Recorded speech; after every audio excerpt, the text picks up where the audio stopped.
All right, so new segment. Whether this is going to be posted the same day, a different day, who knows? Well, you'll know. I'll know because I'll be editing.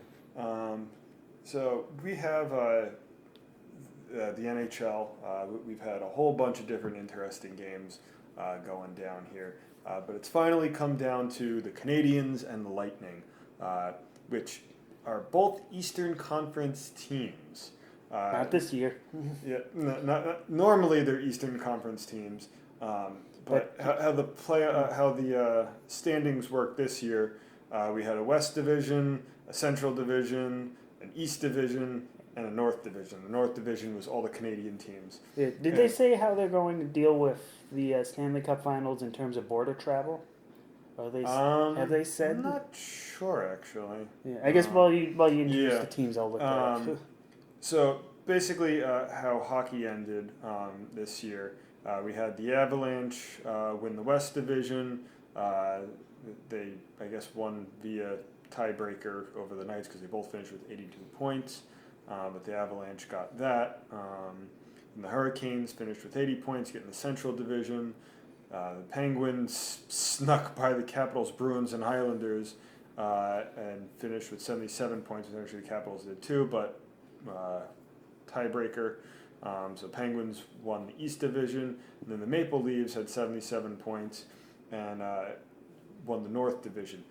Now, the last two remaining teams are the Canadiens, who finished with a measly 59 points, which the New York Rangers, who didn't make the playoffs, had 60 points. And had the Rangers not been in the toughest division in hockey, they probably would have won another division. So the Canadiens, 59 points, finishing the season 24, 21, and 11. So that's technically a losing record. They lost 32 games and only won 24. And they actually finished the season on a 5-game losing streak. And then they were down 3-1 to start the opening round. And then they won those 3 games, swept the next series, and then they lost like the first game of the next one, and then they ended up beating the Knights in I think 5 or 6 games. Yeah. I think 6 games. And now they enter here, and they're playing the Lightning. And the Lightning finished with 75 points in a pretty good Central Division with the Hurricanes and the Panthers finishing ahead of them.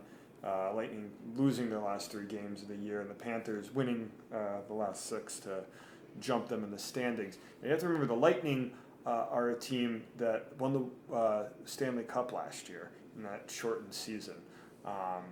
The interrupted season, I guess. The abbreviated season. So this year was actually still of a shortened season. They only played 56 games out of a normal 82. Yeah, just so that they could get back on track next season. So the Lightning basically coming off from a Stanley Cup, looking to be the first team since the Penguins to win back-to-back cups.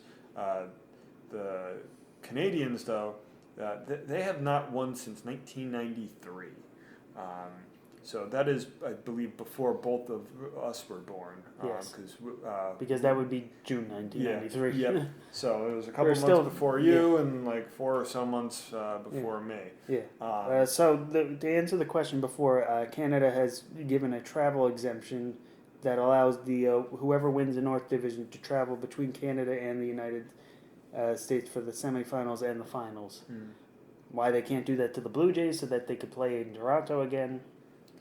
I don't know. But who do you think is going to win? Because normally, as you said, on paper, it would look like the Lightning would have an easy route, but the Canadiens have had a fire under them ever since that being down 3 games to 1. So let's flash back several years when the Canadiens were playing the New York Rangers, and Carey Price was basically fighting Henrik Lundqvist as probably the top goalkeeper in the NHL, and there was a collision in the net, and Carey Price got injured in like that first or second game of the series, and the Rangers somehow strung out a 7-game series win, and they beat them. Had Carey Price been in there, they might have advanced to the Cup that year, and actually I think that was to advance to the Cup. They would have advanced to the Cup and probably, I think they played the Kings that year, and the Kings' shortest guy on that team was 6'1", the shortest guy.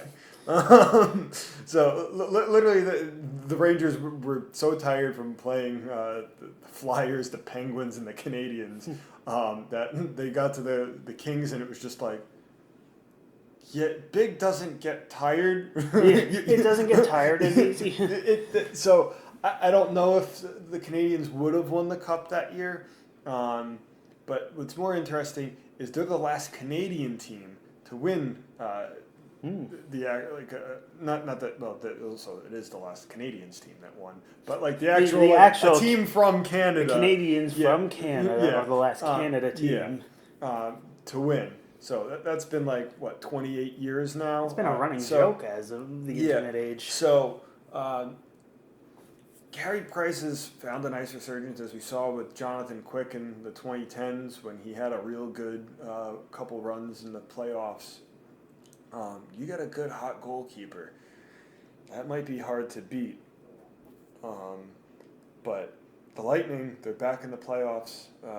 They're back in the Stanley Cup, and they're showing that they're not having that hangover. Yeah. So, I mean, Brian McDonough was on the New York Rangers. He was the captain.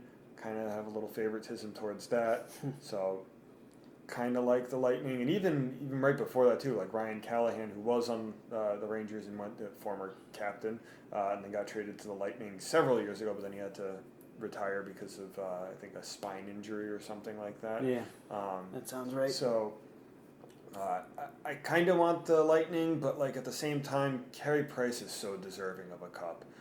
It's so sad to see real good goalkeepers like Henrik Lundqvist not have a cup.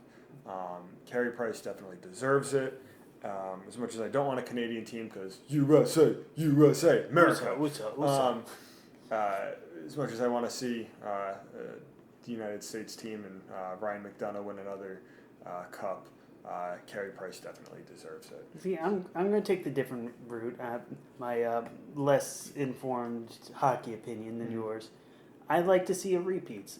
We haven't had a. When was the last time? The last repeats we've had in sports have unfortunately been LeBron James. I would like to see some other team that's not whatever team LeBron James is on to repeat in a major championship. The Warriors were the last team to repeat in the NBA. Oh, I thought one of LeBron's. No. The only time he repeated was when he was in Miami. Oh. His second and third year. That tells you how bad my memory is. That I go I that mean, far. He just made like the finals like 8 straight years though. So. Oh yeah, that's what it is. That's what That's was. probably why I mixed it up because I'm like, oh, it's LeBron. He must have won again. Yep. But yeah, the Golden State Warriors. My apologies. Are the last of the major 4 teams to win. Like baseball, it's been the Yankees were the last team to repeat in 2000. Yep. And football, it's incredibly hard to repeat. Yep. Unless you're the Buffalo Bills and you don't win. But I'm trying to remember who the last football team to repeat was. I can't remember. Probably the Patriots.